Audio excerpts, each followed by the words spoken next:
Shalom Bapak Ibu serta saudara yang Tuhan kasihi.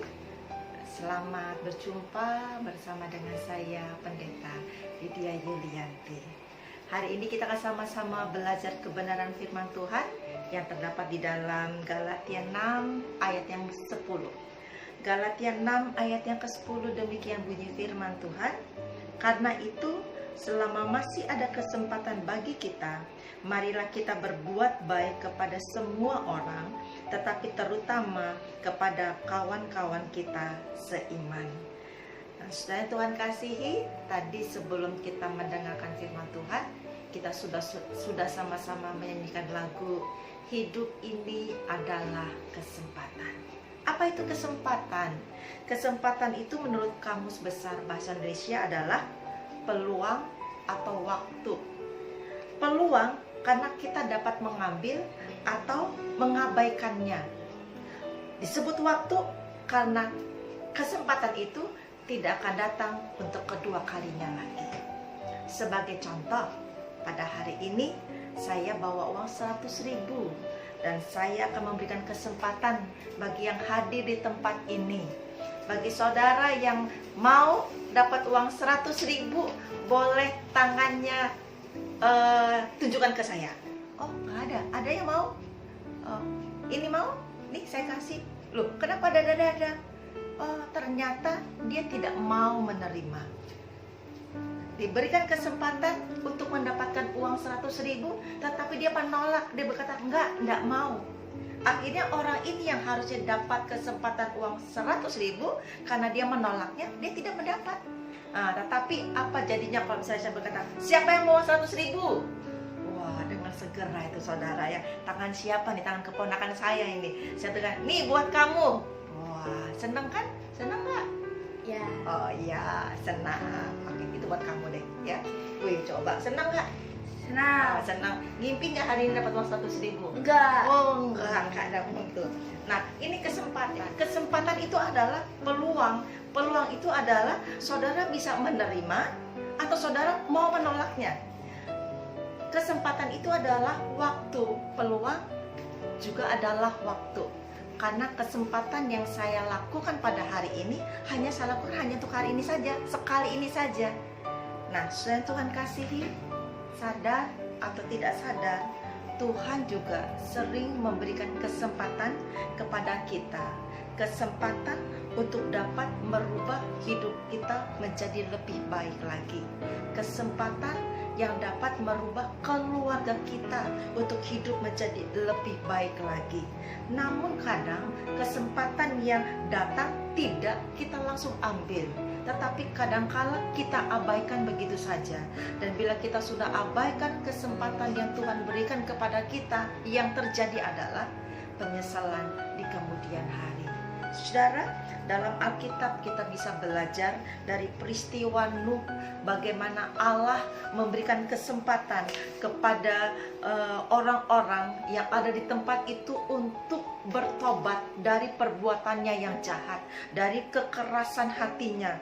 Selama 120 tahun kurang lebih mereka diberikan kesempatan untuk bertobat. Bahkan Nuh mengajak mereka untuk masuk dalam bahtera, karena sebentar lagi bumi akan dibinasakan. Tetapi yang akan terjadi? Mereka tidak mengambil kesempatan itu, dan akhirnya mereka semuanya binasa. Yang hidup hanya Nuh beserta dengan keluarganya. Nuh menerima kesempatan dan mengambil kesempatan, dan akhirnya dia memperoleh hal yang terbaik dalam hidupnya. Tetapi orang-orang di sekelilingnya, mereka mengabaikan kesempatan itu, dan akhirnya mereka binasa. Saudara yang Tuhan kasihi, ada seorang yang bernama Ali bin Abi Thalib berkata, kesempatan datang bagai awan berlalu. Pergunakanlah ketika ia nampak di hadapanmu. Dalam ayat yang kita baca juga mengatakan selama masih ada kesempatan. Jadi kesempatan itu tidak selalu ada dan kita bisa peroleh. Selama masih ada kesempatan, mari kita pergunakanlah dengan baik. Kesempatan itu adalah waktu. Itu sebabnya kita harus menggunakan waktu dengan sebaik-baiknya. Kenapa? Karena waktu kita sangat terbatas. Ada seorang penyair legendaris bernama Chairil Anwar. Dia karyanya terkenal berjudul Aku. Ada kata-kata yang sangat terkenal sekali berkata, aku ingin hidup 1000 tahun lagi. Tapi apakah saudara mengetahui? Chairil Anwar, dia meninggal pada usia 27 tahun. Ingin hidup 1000 tahun lagi, tapi dalam kenyataannya pada usia 27 tahun beliau telah dipanggil oleh Tuhan. Saudara yang Tuhan kasihi, suka atau tidak suka, waktu akan berjalan terus. Dengan berjalannya waktu, bertambah juga usia kita. Kita tidak tahu sampai usia berapakah kita hidup dalam dunia ini. Dan kalau sampai hari ini kita bisa ada, kita bisa hidup, itu adalah kesempatan yang Tuhan berikan kepada kita. Kesempatan yang Tuhan berikan kepada kita ini, kita harus pergunakan waktu ini dengan sebaik-baiknya. Pertanyaannya, sudahkah kita menggunakan waktu yang Tuhan berikan kepada kita dengan sebaik-baiknya? Atau kita menyia-nyiakan waktu yang Tuhan berikan kepada kita selama ini dengan apa?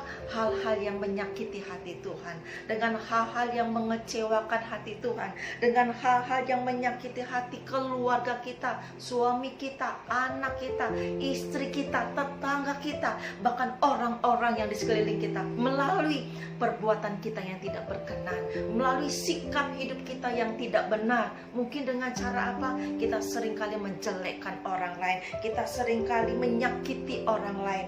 Dan kalau kita sudah melakukan seperti itu, kita tidak mempergunakan kesempatan waktu yang Tuhan berikan kepada kita untuk mempermuliakan nama Tuhan. Kadang-kadang yang terjadi dalam kehidupan kita juga, kita sibuk dengan diri kita sendiri sampai kita lupa kepada keluarga kita. Waktu yang kita gunakan hanya untuk kepentingan diri sendiri, tidak kita berikan untuk orang yang ada di sekeliling kita. Jikalau kita lakukan seperti itu, suatu saat kelak kita akan menyesal. Karena apa? Tidak menggunakan waktu, kesempatan yang Allah berikan kepada kita dengan sebaik-baiknya untuk orang-orang yang ada di sekeliling kita. Selama Tuhan berikan kesempatan kepada kita, mari pergunakanlah waktu dengan sebaik-baiknya. Sisihkanlah waktumu untuk Tuhan. 24 jam dalam sehari Tuhan berikan kepada kita. Sudahkah waktu khusus kita berikan untuk Tuhan kita? Untuk apa? Untuk mengadakan doa secara pribadi, untuk kita rajin membaca kebenaran firman Tuhan, untuk kita sama-sama memuji, mempermuliakan nama Tuhan, menyanyikan lagu-lagu rohani yang dapat menguatkan hati kita. Sisihkanlah waktumu untuk kumpul bersama dengan keluargamu. Dalam beberapa bulan ini, anjuran dari pemerintah untuk kita tetap tinggal di rumah. Bagi kaum pria, bagi engkau bapak-bapak, mari gunakanlah kesempatan ini untuk hidup bersama dengan istri dan anak-anakmu di rumah. Lakukanlah kegiatan-kegiatan, aktivitas, mungkin masak bersama, mungkin ngobrol, bersenda gurau. Saudara juga bisa melakukan ibadah bersama. Saudara, waktu yang Tuhan telah berikan untuk kumpul bersama dengan keluarga, gunakanlah itu dengan sebaik-baiknya. Jangan engkau malah menyia-nyiakannya dengan cara apa? Mencari kesenangan diri sendiri, mencari kebahagiaan sendiri tanpa memperhatikan istri dan anak-anakmu yang menanti engkau di rumah.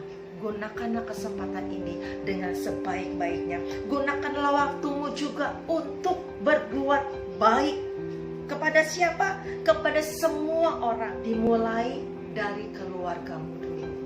Setelah itu kepada orang-orang seiman. Setelah itu kepada sesamamu. Saudara, gunakanlah waktu yang ada ini yang Tuhan berikan kepada kita untuk keluarga kita. Berbuat baiklah kepada keluarga kita. Suami, engkau harus belajar mengasihi istrimu. Engkau harus mengasihi anak-anakmu. Istri, engkau harus tunduk kepada suamimu. Engkau harus menjadi penolong untuk suamimu. Engkau juga harus menjadi seorang ibu yang menjadi berkat untuk anak-anaknya. Engkau engkau anak-anak, walaupun kau anak-anak, engkau juga harus menjadi anak yang dapat berbuat baik untuk orang tuamu, membantu orang tuamu. Jangan menyusahkan orang tuamu. Karena apa? Dengan cara engkau berbuat baik, hidupmu menjadi berkat. Dengan cara engkau berbuat baik, tidak hanya hidupmu menjadi berkat, tetapi nama Tuhan juga yang akan dipermuliakan. Selama masih diberikan kesempatan untuk engkau bisa mengasihi istrimu, kasihilah istrimu dengan sesungguh-sungguhnya. Selama engkau dikasih kesempatan untuk mengasihi anakmu, selama anakmu masih ada, kasihilah anakmu dengan tulus. Kasihilah orang tuamu juga dengan tulus. Dan bila saatnya tiba, orang tuamu dipanggil, mungkin anakmu dipanggil, mungkin suamimu dipanggil, mungkin istrimu akan dipanggil, engkau tidak punya waktu lagi, kesempatan untuk berbuat baik lagi kepada mereka. Saudara, ada seorang ibu namanya Susana Wesley. Dia punya 19 anak. 9 anaknya meninggal, jadi yang hidup hanya tinggal 10.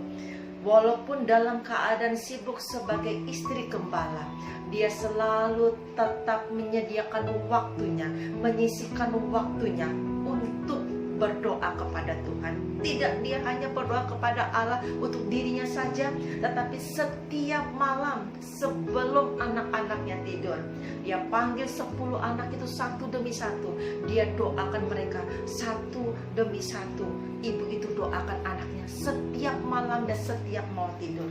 Saudara, apa yang dilakukan oleh ibunya ini, perbuatan baik yang dilakukan oleh ibunya ini kepada anak-anaknya, berdampak besar. Ada 2 anaknya menjadi tokoh gereja yang terkenal. Yang pertama namanya John Wesley, dia adalah pendiri gereja Metodis. Yang kedua namanya Charles Wesley, dia adalah musisi gerejawi yang menciptakan ribuan lagu-lagu rohani yang sampai saat ini juga masih kita nyanyikan.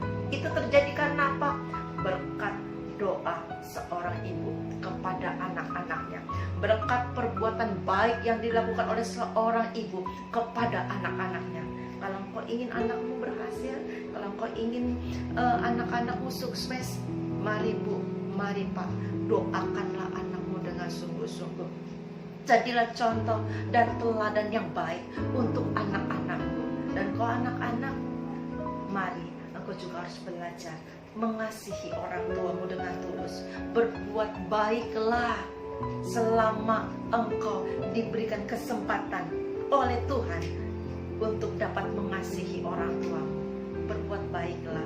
Kan dengan apa yang saudara lakukan, perbuatan baik yang saudara lakukan, mereka akan berbahagia. Karena apa? Mereka melihat Tuhan dalam hidupmu. Ketika mereka lihat Tuhan dalam hidupmu, karena engkau berbuat baik, engkau sudah menjadi berkat. Dalam lagu mengatakan hidup ini adalah kesempatan. Suatu saat ketika kau sudah tidak berdaya untuk melakukan sesuatu apapun juga, tetapi kau masih ingat hidupmu sudah menjadi berkat.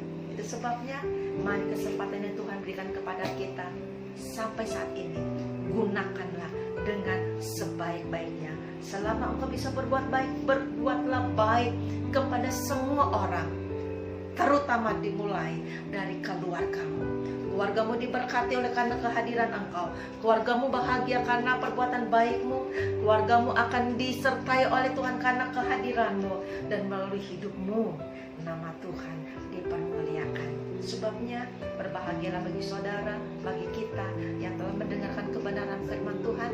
Tidak hanya menjadi pendengar, tapi kita pun juga menjadi pelaku-pelaku kebenaran Tuhan. Selama masih Tuhan kasih kesempatan, mari kita belajar